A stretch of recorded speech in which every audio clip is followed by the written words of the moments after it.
اب وہ کس طرح مستوی ہے کہ آپ چارپائی پہ چڑھ گئے، اب یا تو کھڑے ہیں یا بیٹھے ہیں یا لیٹے ہیں،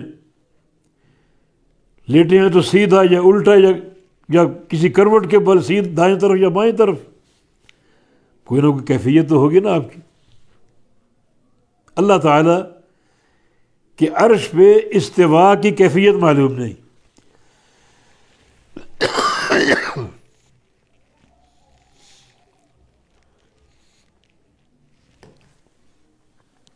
عرش حق ہے،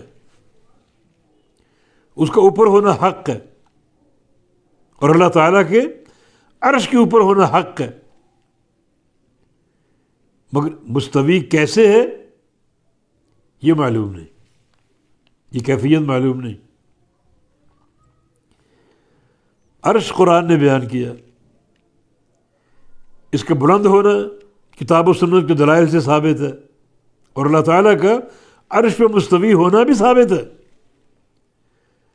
مگر مستوی کیسے ہے یہ ثابت نہیں، یہ معلوم نہیں۔ رحمان عرش پہ مستوی، مگر استوا کی کیفیت معلوم نہیں۔ امام مالک رحمہ اللہ کے پاس ایک شخص، ان کی مجلس میں ایک شاگرد ان کا، اس نے عرش کی، استواء العرش کی کیفیت کا سوال کر دیا کہ اللہ تعالیٰ عرش پر کیسے مستوی۔ امام مالک رحمہ اللہ یہ سوال سن کر پریشان ہو گئے، پسینے چھوٹ گئے، رونگٹے کھڑے ہو گئے، کچھ دیر بات کرنے کے قابل نہ رہے۔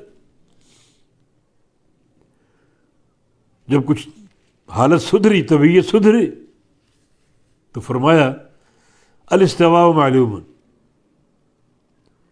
استواء معلوم ہے، اللہ تعالیٰ کا عرش مستوی ہونا ثابت ہے، معلوم، اور استواء کا معنی بھی معلوم ہے، کسی چیز پر چڑھ جانا، یہ معنی بھی معلوم، لیکن والکیف مجہول، مگر استواء کی کیفیت معلوم نہیں، وہ مجہول ہے۔ بس سوال ہونا بدعت، اور سن لو کیفیت کا سوال کرنا بدعت۔ اللہ تعالیٰ کہاں ہے؟ اوپر، کس پر؟ عرش پہ مستوی ہے، مستوی کیسے ہے یہ معلوم نہیں۔ جو چیز معلوم ہے اس پر ایمان لاؤ، اور جو چیز معلوم نہیں اسے اللہ کے سپرد کر دو۔ امام مالک رحمہ اللہ نے فرمایا کہ کیفیت کا سوال کرنا بھی بدعت ہے، کیفیت کا پوچھنا بھی بدعت ہے، اور ساتھ ہی فرما دیا ما رأیت اسوأ منک قط، تجھ سے بڑا بدترین انسان میں نے نہیں دیکھا، بلکہ اپنے گھر سے اس کو نکلنے کا حکم دے دیا، شاگردوں سے کہ اس کو اٹھاؤ اور میرے گھر سے نکال دو، یہ بندہ میری مجلس میں بیٹھنے کے قابل نہیں۔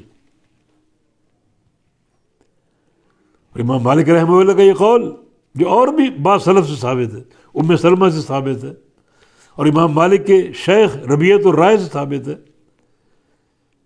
یہ ایک تاریخی قول ہے، اور یہ قول سارے اسماء و صفات پر جاری ہوگا، سارے اسماء و صفات، اسماء حق ہیں، صفات حق ہیں، مگر کسی کی کیفیت معلوم نہیں۔ صفت ید ہے، معلوم ہے، ثابت ہے، معلوم ہے، ید کا معنی ہاتھ، مگر ہاتھ کیسا ہے یہ معلوم نہیں، کیفیت معلوم نہیں۔